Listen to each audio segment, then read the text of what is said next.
महिला महाविद्यालय की ऑनलाइन कक्षाओं में आपका स्वागत है। मैं रतिराम कक्कड़, व्याख्याता हिंदी।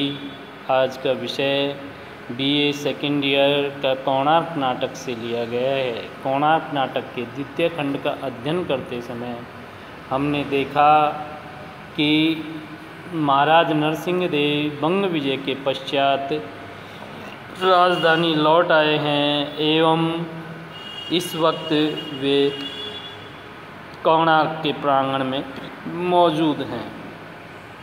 वहाँ पर वे महाशिल्पी विशु का स्वागत करना चाहते हैं, पर महाशिल्पी विशु अपने स्थान पर धर्मपद का स्वागत करवाना चाहते हैं। धर्मपद के नाम से थोड़ा सा क्रोधित होकर के नरसिंहदेव थोड़ा नाराज़ होते हैं और वो कहते हैं कि हमने महाशिल्पी का पद आपको दिया था, इनको नहीं। एवं उन्हें समझाने की चेष्टा करते हैं कि उनका अधिकार उनके पास ही रहना चाहिए। तभी महाशिल्पी विशु महाराज को यह समझाते हैं कि किस प्रकार से धर्मपद की सहायता से कोणार्क मंदिर का निर्माण पूरा हुआ है। उनकी बातें सुन करके, राजीव की बातें सुन करके वे कहते हैं कि जब यही आपका लोहा मानते हैं, धर्मपद को महाराज नरसिंहदेव कहते हैं कि जब यही आपका लोहा मानते हैं तो मैं उस बात को काटने वाला कौन होता हूँ। तब उनसे महाराज नरसिंहदेव से धर्मपद बताते हैं कि मंदिर निर्माण का कार्य पूरा होने से 1200 शिल्पियों के हाथ बच गए हैं। तो वो पूछते हैं कि ये गुस्ताखी कैसी कर रहे हो, कैसी बात कर रहे हो। तो वो कहते हैं कि महाराज, क्या आपकी आज्ञा नहीं थी कि मंदिर का कार्य पूर्ण नहीं होगा तो आज से 8वें दिन सभी शिल्पियों के हाथ काट दिए जाएंगे। मैंने तो मंदिर निर्माण का कार्य पूरा करके एक तरह से उनके हाथों की रक्षा की है। तो वो कहते हैं कि ये हमारी आज्ञा नहीं थी। तो वो कहते हैं कि धर्मपद कहते हैं कि तो फिर महाराज, क्या ये उन्हीं का प्रमाद था, राजराज चालुक्य का? ऐसे ही वो शिल्पियों की दुख गाथा बताते हैं। उनकी मुद्राओं में जो मुद्राओं में वेतन देने की बात थी वो समाप्त हो गई है, उसकी बात बतलाते हैं। इसके अतिरिक्त वो गाँव में शिल्पियों के परिवार के साथ होने वाले अत्याचारों की बात बतलाते हैं। साथ ही अनेक प्रकार की जो समस्याएं आ रही हैं उनके बारे में भी चर्चा करते हैं। इतने में ही सौम्य का ध्यान जाता है कि महामात्र चालुक्य का आगमन हो जाना चाहिए, जो कि अब तक नहीं आए हैं। आ जाना चाहिए, लेकिन वो नहीं आए हैं। इस पर सभी का ध्यान देते हैं। तो वो कहते हैं कि रहस्याधिकारी जी बाहर जा कर के देखिए, प्रतिहारी को कहते हैं कि आप बाहर जा कर के देखिए कि उनका आगमन तो अब तक हो जाना चाहिए, पर वो लौट करके नहीं आए हैं।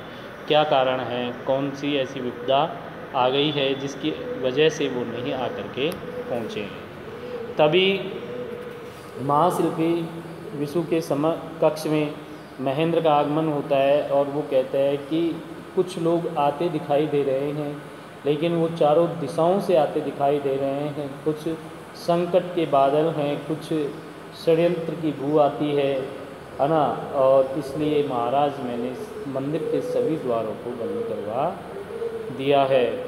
तभी बाहर से कोलाहल होता है। नरसिंहदेव कहते हैं कि प्रतिहारी किसी को पकड़ करके ला रहे हैं। कोलाहल होता है ज़्यादा से, और शैवालिक को पकड़े हुए 2-3 प्रतिहारी गणों का प्रवेश होता है।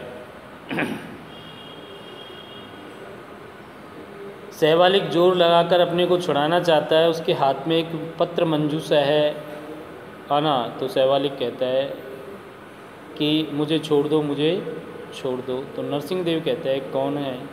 तो महेंद्र कहता है कि महाराज ये शैवालिक है। तो नरसिंह देव कहता है कि उसे छोड़ दो।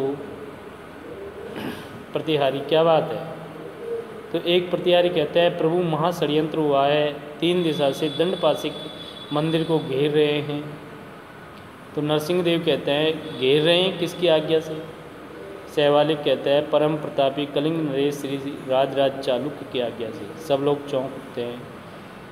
तो नरसिंह देव कहता है कि चालुक्य कलिंग नरेश बन गया है ना, विश्वासघाती। महेंद्र स्वयं महाराज के सामने इतनी बड़ी उदंडता खड़ग निकालते हुए अभी अभी तुम्हें नर्क का मार्ग दिखाता। तो सहवालिक कहता है कि सावधान, मुझ पर हाथ चलाने की चेष्टा न करो, मैं दूत के रूप में भेजा गया हूँ। पत्र मंजूषा महाराज को देते हुए, ये लीजिए महाराज, राजराज चालुक्य का संदेश और मुझे उत्तर दीजिए। महाराज मंजूषा की मोहर तोड़कर पत्र निकालते हैं। पत्र पढ़ते समय उनकी मुद्राएं रोषमयी हो जाती है। सब लोग चुप हैं।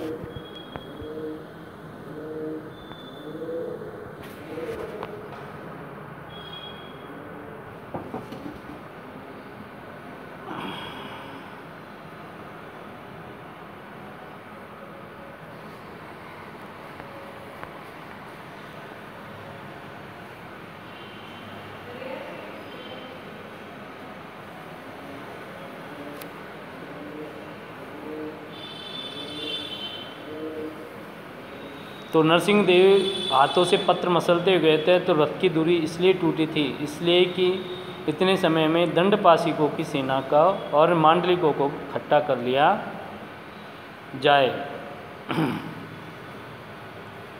राजधानी में। प्रतिहारी कहता है कि प्रभु राजधानी में चालुक्य के दंड नायकों ने पहले ही राजप्रसाद पर अपना अधिकार जमा लिया है, यही सहवालिक कहता है। नरसिंह देव कहता है कि तोसाली और कणिका के सामंत। तो सहवालिक कहता है वे सभी हमारे साथ है। उफ नीच पामर सबके सब विश्वासघाती हो गए हैं। सहवालिक कहता है राज सत्ता की भित्ति विश्वास नहीं बल पर चलती है। बल यवन विजेता पराक्रमी नरेश बलहीन कब से हो गए?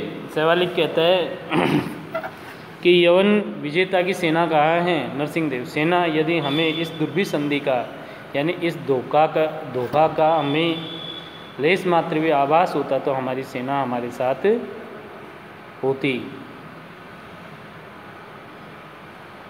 सहवालिक, बंग देश में न होती, किंतु अब पछताने से क्या होता है? आप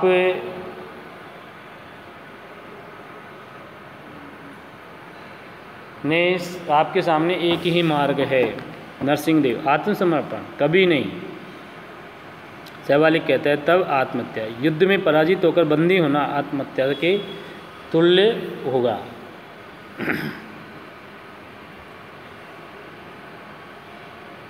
बंदी, हमारे पूज्य महाराज बंदी हों, यह अनाचार कैसे हो सकता है? कैसे हो सकता है? तुम्हें इन बातों से क्या मतलब? तुम लोग शिल्पी हो, कल इनके नौकर थे, आज से राजराज चालुक्य महाराज के हैं। शासन की बागड़ो चाहे जिसके हाथ में तुम्हें अपनी कला साधना पूरी करनी है।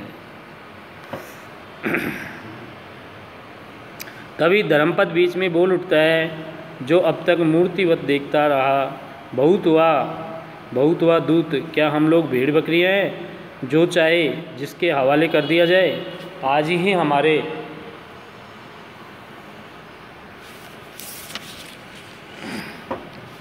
भाग्य का फैसला है। जिस सिंहासन को तुम आज डामाडोल कर रहे हो वह हमारे ही कंधों पर टिका है। क्या उस पर वह बैठेगा जिसके कारण सैकड़ों घर उजड़ चुके हैं?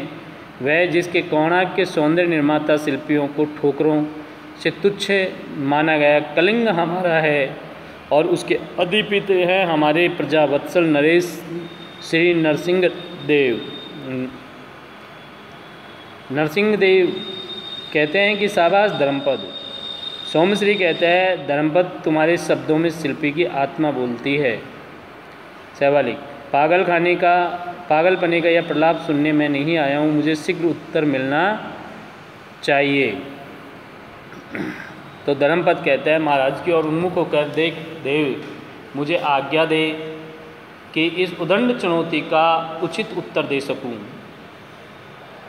युवक कहता है, नरसिंह कहता है, युवक तुम्हारी वाणी ने हमें नई दिशा दी है। हम मृत्यु पसंद करेंगे लेकिन उस नीच पामर चालुक्य के आगे घुटने नहीं टेकेंगे। तो धर्मपद कहता है कि तो सुनो सहवाली, अपने नए स्वामी के पास ये अंगारों भरा संदेश ले जाओ कि कलिंग नरेश श्री नरसिंह देव महाराज अत्याचारी विश्वासघातियों की धमकियों की चिंता नहीं करते हैं। वे आज अकेले नहीं हैं, आज उनके पीछे वह शक्ति है जिससे धरती थर्रा उठेगी। दो दीन निर्धन प्रजा की शक्ति जो कोणार्क के शिल्पियों और मजदूर के दुर्दम सेनाओं का बल भर देगी। कोणार्क का मंदिर आज दुर्ग का काम देगा। जाओ, हमें तुम्हारी चुनौती स्वीकार है।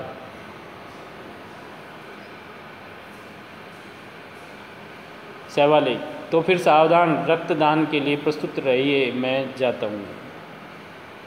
विशु कहता है, तीनों प्राचीरों के निकट सेना आ गई है, चौथी और समुद्र है, हम लोग कैसे और क्या करेंगे। तो नरसिंह देव कहता है, कोणार्क की चार दीवारी के भीतर कितने लोग हैं।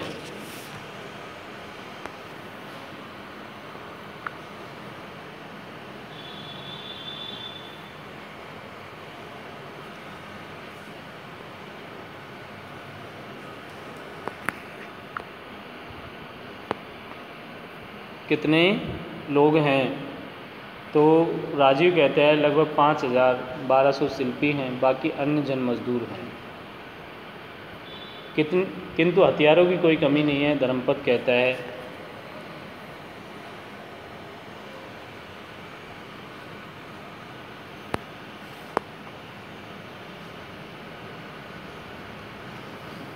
धनुष बाण तो कम ही होंगे और खड़ग वे भी गिने चुने ही होंगे। धर्मपद कहता है कि हमारे अस्त्र हैं कुदाली, डंडे, हथिया, हथौड़े, पत्थर इत्यादि। मंदिर के प्राचीरों से विशाल पाषाणों को अकस्मात शत्रु के ऊपर गिराया जा सकता है। जब तक के प्राचीर हमारे हाथों में शत्रु पास नहीं पटकने पाएगा, अर्थात शत्रु आ ही नहीं सकता है। किंतु कब तक। नरसिंह देव कहते हैं कि रात्रि के प्रथम पहर तक। उसके बाद हमारा और तुम्हारा काम है महेंद्र, दास कटिबद्ध है स्वामी। तो नरसिंह देव कहते हैं कि रात में किसी तरह छिपकर जगन्नाथपुरी पहुंच जाना है। वहाँ श्री मंदिर के अधिष्ठाता कभी मेरे विरुद्ध नहीं जा सकते। उनकी सहायता द्वारा अपने गुप्त शस्त्रागार तक पहुंचना कठिन नहीं है।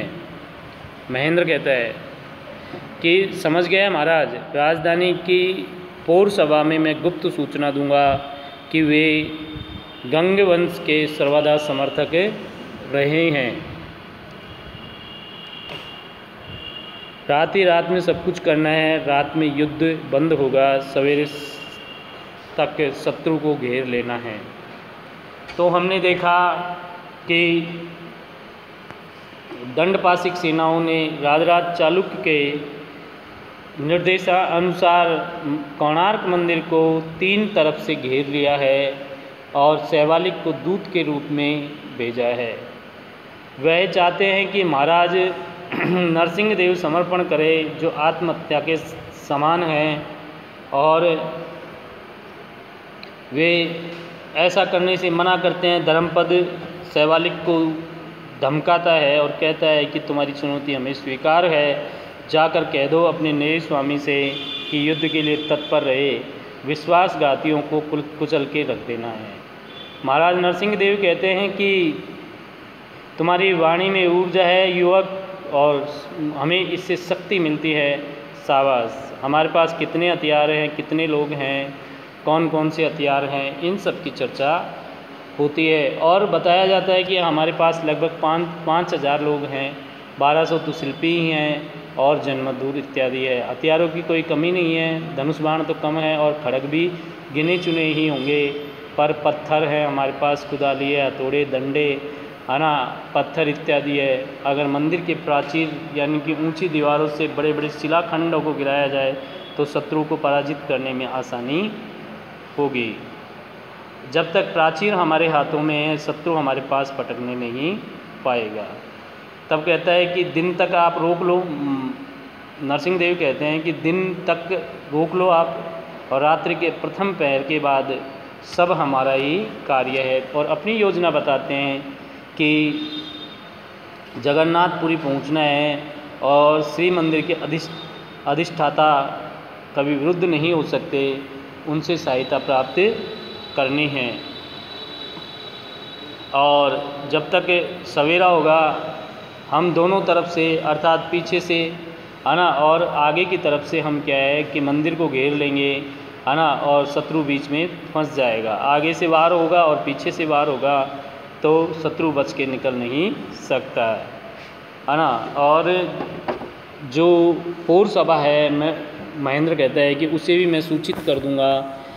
वो सर्वदा ही क्या है कि गंगवंश के समर्थक रहे हैं है ना, वो हमारे कभी विपरीत नहीं हो सकते हैं। रात ही रात में सब कुछ करना है, रात में युद्ध बंद रहेगा, सवेरे तक शत्रु को घेर लेना है, ये एक योजना वो बनाते हैं। तो महेंद्र कहता है किस पथ से जाना होगा देव? सागर के तट पर मंदिर का जो चौथा द्वार है वहीं से नौका में बैठकर देव जा सकते हैं। धर्मपद कहता है राजू थोड़ा ही समय लगेगा किंतु तट के सहारे जाना होगा, और कोणार्क की रक्षा धर्मपद संभाल लेंगे। नरसिंह देव कहते हैं क्यों नहीं महाराज, कोणार्क के प्राचीरों के पाषाण सुदृढ़ हैं और उनसे भी सुदृढ़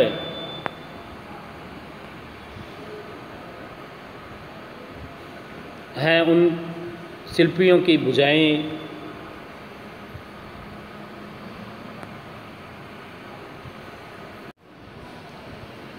और उससे भी सुदृढ़